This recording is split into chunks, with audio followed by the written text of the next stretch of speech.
actually I wanted to mention. I'm Erica Gray, I'm a member of the Virginia Sierra Club, along with some other environmental groups. Yeah, I see at the General Assembly, I noticed the bills that were up, and some of them did get some discussion, and I can appreciate where most of the legislators realize we're kind of in a pickle right now because we do have nuclear power plants here. But the part that's really not really quite honest is they are not emissions free. And I think that a lot of our legislators really don't know the whole extent of what that really means. It kind of goes along with the insert I got at my Dominion Energy insert, which says, it talks about the clean energy, they're addressing climate change, solar, wind, but then they go on to say, we will continue to operate our zero emissions, highly reliable nuclear plants. This year we expect to receive a renewed license for Surrey Nuclear Power Station and submit an application to renew North Anna Power Station's license. These steps ensure the largest sources of carbon-free energy in the Commonwealth will continue to operate safely and reliably past mid-century. Carbon-free only because if you look at while they're operating, it's not emitting carbon per se, but the whole nuclear fuel chain from uranium mining, milling, processing, fuel rods, etc. to the back end of forever storage is definitely not carbon free. And I think we will be coming to a point where these issues are really addressed if we're going to look at the carbon issue. Zero emissions, I really think Dominion needs to take that off. And I don't know who I need to talk to because that is just blatantly not true. It can say low emissions, you can say something else, but it's not zero emissions. Because I know this, frankly, from the NRC standpoint, is, they release tritium, radioactive hydrogen-14, and some other isotopes, but they can only go by ALARA, which is the acronym for as low as reasonably achievable. And maybe this is where the Nuclear Energy Consortium Authority and the industry needs to look at, is how can they get better at the emissions they are releasing, and then also, how can they look at these aging plants giving us more security that we're going to be safe.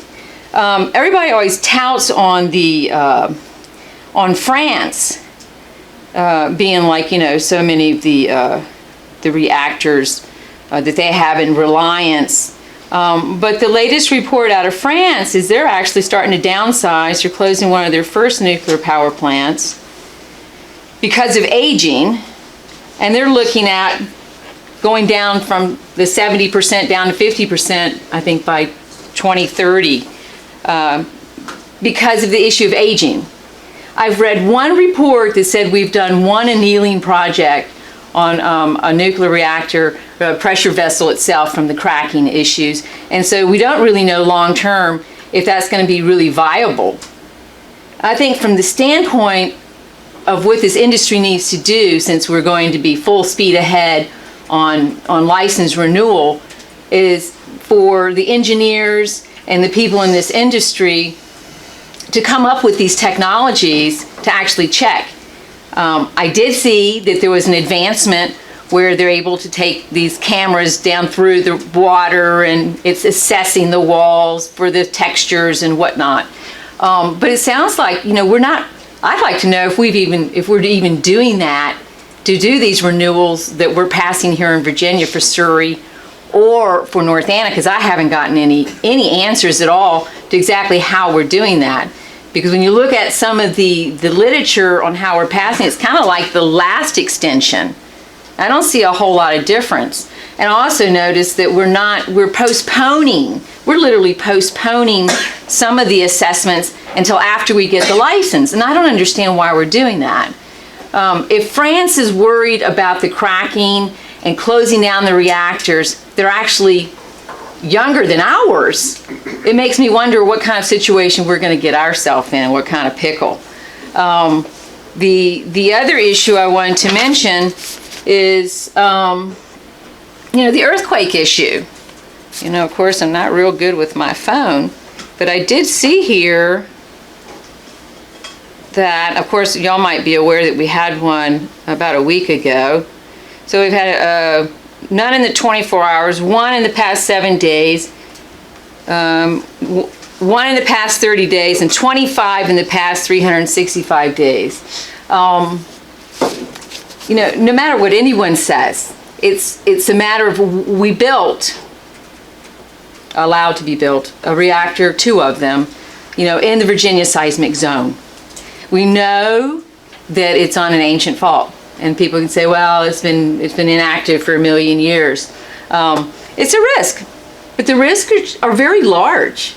We're getting ready to go to the 9th year of the ongoing Fukushima disaster, and then however many years it is from Chernobyl. But I mean, it's very big. Are we really, you know, willing to take those kind of risk, you know, to continue on that same path? I think what the United States is going to do, because of cost and because wind, solar, energy storage is coming down, you know, we're going to either keep bailing out nukes and throwing lots of money at them to keep them running and our risk continue to go up as they age, or we're going to keep the ones running that seem to be like less problematic, close down the ones that are more dangerous, like Diablo or Surrey, because not Surrey, but North Anna, because it's on a fault line, or the ones that are starting. So we need to move away from nuclear, like some of the other countries are doing, including France, because of the aging thing. Because really, we're talking about racing forward with micro reactors, this, that, and the other. How about, you know, what do we have right now, and what can we do to keep everybody safe?